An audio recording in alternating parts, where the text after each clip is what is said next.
And Derek with Eliminex. We're here in East Brunswick and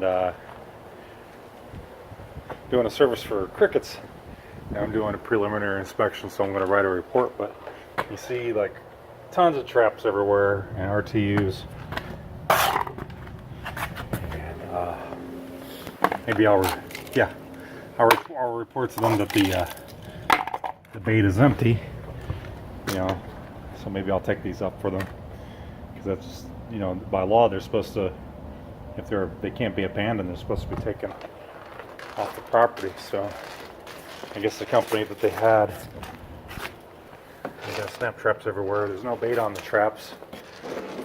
There's all kinds of bait you could put on the traps that would last a long time, or at least if it moves, you know, you had them. But it's a big do-it-yourself market, and at this time they don't have any sense of urgency.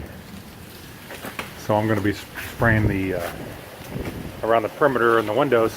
It's really windy today, so we can't use the truck sprayer because there'd be too much drift by spraying from the truck sprayer. So we're going to be spraying with the backpack sprayer that I'm wearing right now. I'm going to spray around the window frames and door frames and the foundations to create a barrier for the crickets. And then I'm going to go into the basement and treat the basement for crickets too.